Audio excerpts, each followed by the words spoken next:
What's good? What's good? What's up, you crazy motherfuckers? Happy New Year. It is January 2nd. Yeah, the 2nd. 2021.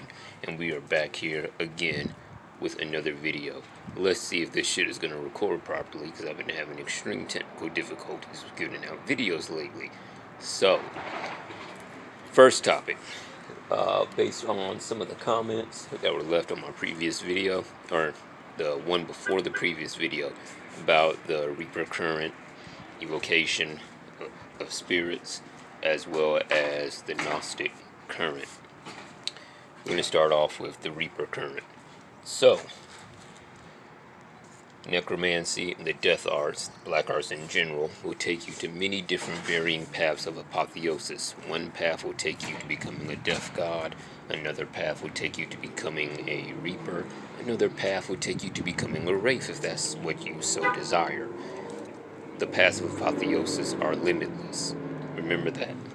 And there are limitless ways to achieve such grand apotheosis. There are some beings who, how can I put this, are so much a part of the death current, meaning that they made death their life whilst living to such a degree to where they act as servants that carry out the will of death itself.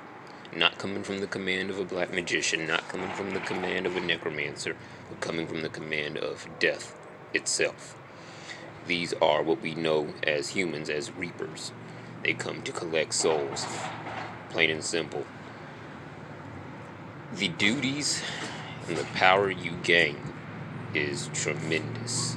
Fucking tremendous. And it is possible to become one of them. However, it does require extreme resonance. When I say resonance, I don't mean submission, as some groups, such as the Temple of Mejurai, like to code it in that fashion. By resonance, I mean you are in tune with your dominion and your sorcery and whatever spirits you fuck with, or deities that you fuck with. You have a mastery of your abilities, or a degree of mastery that is constantly improving for, like, let's say, energy manipulation, astral projection, psychic ability, soul travel. Basically, you got your shit together on the magical end. You don't have to be perfect, that's not what I'm trying to say, but you have to be even-headed with this shit in order to achieve that high honor of being a Reaper. Once you are a Reaper, however, that's when shit gets real. You go and collect souls, and they pass. On very rare occasions, will you do some Ebenezer Scrooge type shit and fucking, I don't want to say give a near-death experience, but like you take the person on an astral journey to show them portions of their past and their life, kind of like a life review, so to speak, without the actual dying part. That way you can teach them a lesson. They can get their karma straight, all the other bullshit, and get on the path to where they need to be. Very rare instances where that occurs. It is possible to evoke these beings. However, I do not recommend you just call them up for no reason, none whatsoever, just to see if it was fucking real or if this shit fucking works. You will live to regret that, to regret that decision. So, have a very good reason to call them up, i.e., you've tried everything in your death magic and nothing has worked, nothing intellectually has worked, no form of resolution, and it's coming to a critical situation. That's when you call the Reaper. So just straight cut to it, get the job done. You feel me? That brings me to my next topic about evocation of spirits. The thing is with necromancy, as I told one of my students, the dead differ from demons in the sense that you do not need a circle, and you do not use a circle in order to command these spirits. There is no need for that.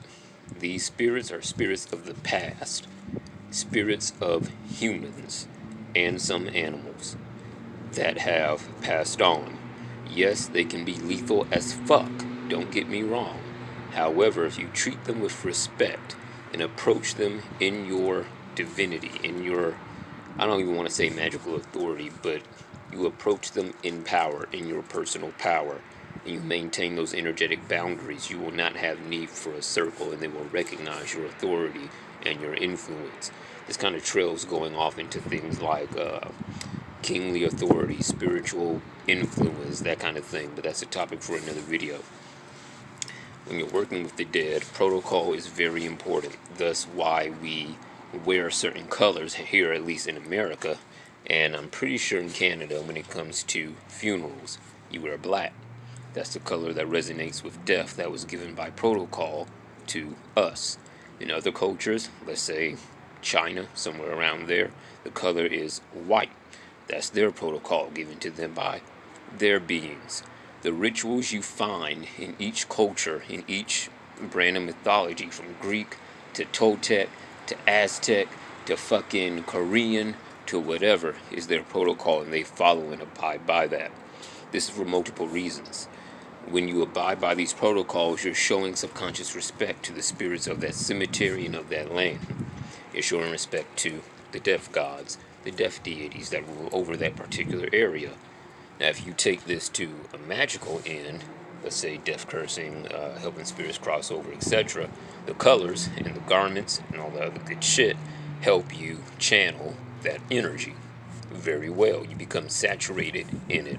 When you bring spirit evocation into it, it helps conjure the spirit better. It's not the fucking garment doing it for you, but it aids the flow of energy and the call that you're putting out to said entity. Does that make sense? Now, when it comes to invocation of the spirit of the dead, what it